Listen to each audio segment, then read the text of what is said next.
Nos outros vídeos a gente introduziu a energia de Gibbs, a gente viu como calcular a energia de Gibbs, a variação de energia de Gibbs no caso, né? ΔG é igual a ΔH menos T ΔS. E a gente viu a relação da variação de energia de Gibbs com a entropia total. A gente viu que a variação da entropia total, né, ΔS total, é menos ΔG sobre T.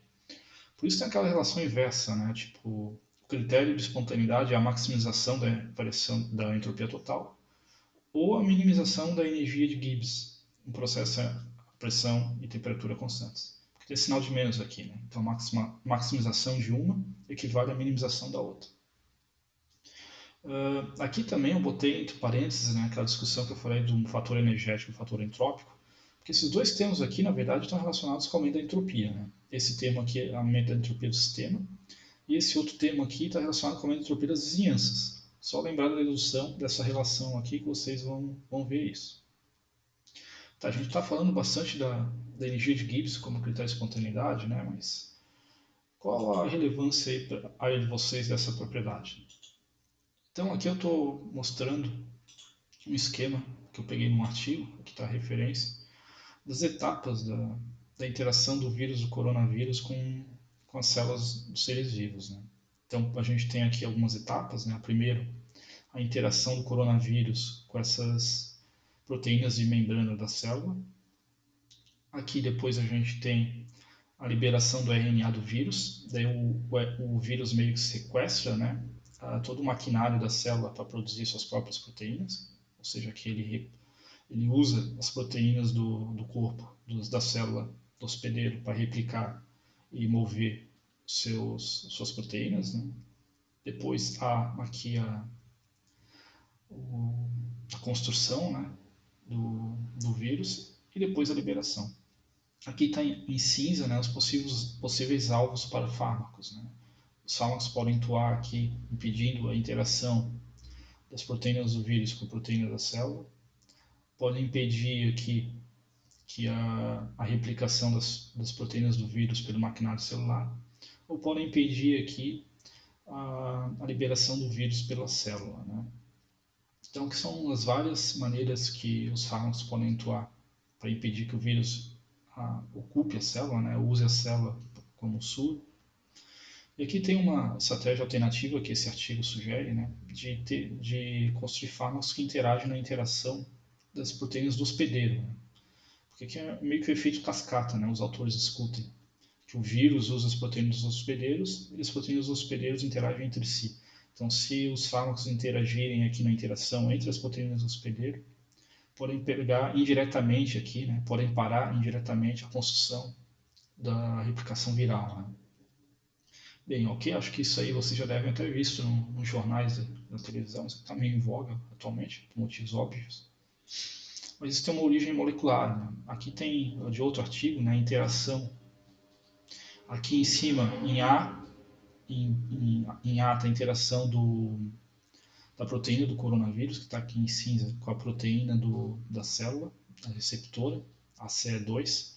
Esse esquema aqui, na verdade, é uma representação do que acontece nessa etapa aqui, tá? Só que a nível molecular. E aqui para o vírus do SARS-CoV-2, né, que é o responsável pelo Covid-19, aqui embaixo um outro coronavírus. E aqui está especificamente, né, a sequência de aminoácidos responsável pela interação entre a proteína do vírus e a proteína do hospedeiro. Bem, por que eu estou mostrando essa figura aqui? Né? Eu até tentei tirar um print aqui dos resultados, vocês podem até analisar aqui pelo artigo, mas ele avalia a interação aqui das proteínas do vírus com a proteína da célula a partir de um ΔG de ligação. Quanto menor o valor ΔG, quanto mais negativo, mais forte essa interação.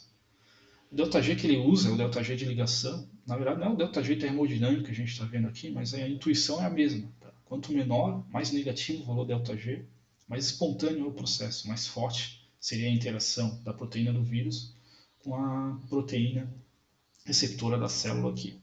Que inicialmente alguns artigos meio que usaram técnicas de simulação, que na verdade é o que eu trabalho também, para estimar a interação da proteína do vírus com a proteína do receptor. E viram que, no caso do coronavírus, o SARS-CoV-2, né, essa interação é mais negativa, é mais forte em relação a outros coronavírus.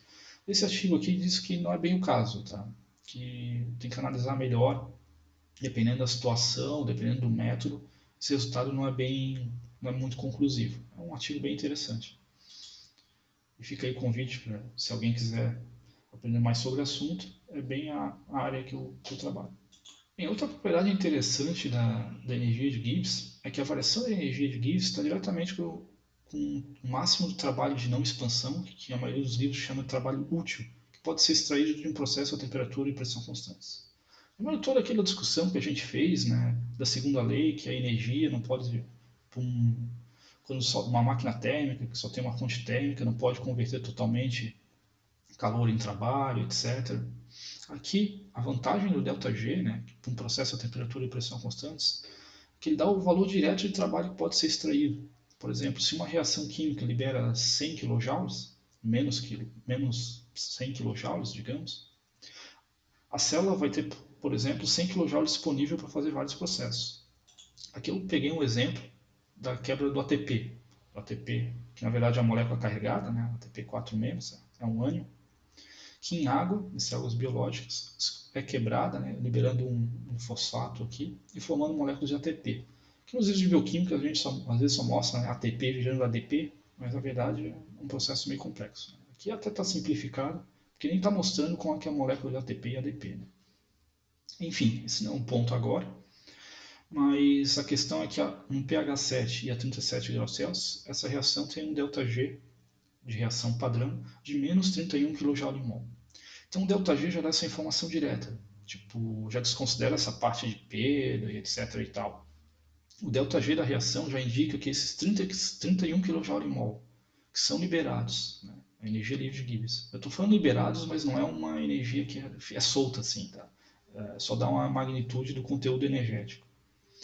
Enfim, esse ΔG de menos 31 kJ/mol, depois da quebra do ATP, está disponível para a célula fazer vários processos, né, como por exemplo síntese de proteínas, contração muscular, ativação de neurônios, etc. Então, ΔG já dá uma medida quantitativa direta da quantidade de energia que vai estar disponível para o sistema, no caso uma célula, para realizar qualquer outro trabalho, que não seja o trabalho de expansão, que não seja o trabalho PV. Qualquer outro tipo de trabalho pode ser utilizado a partir do valor de ΔG. Bem, aqui eu já falei do ΔG padrão de reação. Né? Como é que se calcula o ΔG padrão de reação? A dedução e a fórmula é bem parecido com o ΔH de reação e o ΔS de reação. Então eu só vou citar aqui, tá? Não vou ficar discutindo muito. Mas o ΔG padrão de reação é a soma do ΔG de formação padrão dos produtos menos o ΔG padrão de formação dos reagentes, multiplicado por seus coeficientes estequiométricos. Então a mesma história do ΔH e ΔS. Né? Esses valores do ΔG de formação são tabelados, vocês podem consultar na seção de dados do Atkins. Então sempre quando o exercício pedir para calcular o ΔG de uma reação e ele der o ΔG de formação e dá uma reação química, vocês só vão aplicar essa fórmula como vocês vêm aplicando atualmente, vocês podem calcular o ΔG de uma reação. Bem, então a gente pode calcular o ΔG para um processo geral com aquela fórmula, ΔG igual a ΔH menos TΔS, e especificamente para uma reação química, a gente pode usar essa fórmula aí, se a gente tiver informação do ΔG de formação dos produtos e dos reagentes, né, que em geral a gente tem. Então essas são as duas maneiras de calcular o ΔG. A gente já viu as duas relevâncias, né, duas propriedades bem importantes sobre o ΔG. Primeiro, que ele diz que se uma reação é espontânea ou não, e ele pode ser utilizado também para quantificar se uma reação é mais forte que a outra, digamos, se ela acontece mais naturalmente que a outra, ou ainda se a interação, se a gente calcular um ΔG de ligação, se a interação é mais forte em relação a dois compostos, né? Isso é utilizado ali não só no caso do SARS-CoV-2, né? Mas, por exemplo, um trabalho de docking, para analisar se um fármaco interage mais ou menos com a proteína, é avaliado de uma forma de ΔG, né? O ΔG termodinâmico também, mas é um ΔG de ligação. Quanto mais negativo, mais forte a interação. Além disso, né, a gente também tem essa ideia de ΔG dar uma informação sobre o trabalho útil. Se uma reação química libera uma certa quantidade de ΔG, essa quantidade energética já está relacionada com o trabalho que o sistema pode extrair a partir da reação. Né? Por exemplo, com a quebra do ATP, a célula pode ter esses 31 kJ/mol para realizar trabalho útil, né? Trabalho de qualquer outro tipo de trabalho que não seja expansão, né? Vocês possam imaginar. Então, no próximo vídeo eu vou fazer uns exercícios. Esses exercícios são bem tranquilos, não. Essa semana só tem uma fórmula, basicamente, então os exercícios são mais regra 3 e tal. Depois a gente vai discutir outras coisas, tá? Como, como a energia de Gibbs varia com a temperatura e com a pressão. A gente vai introduzir também uma outra função termodinâmica, que na verdade não é uma função termodinâmica nova, que é o potencial químico, que nada mais é também que a energia de Gibbs molar para uma substância. É isso que a gente vai comentar nos próximos vídeos.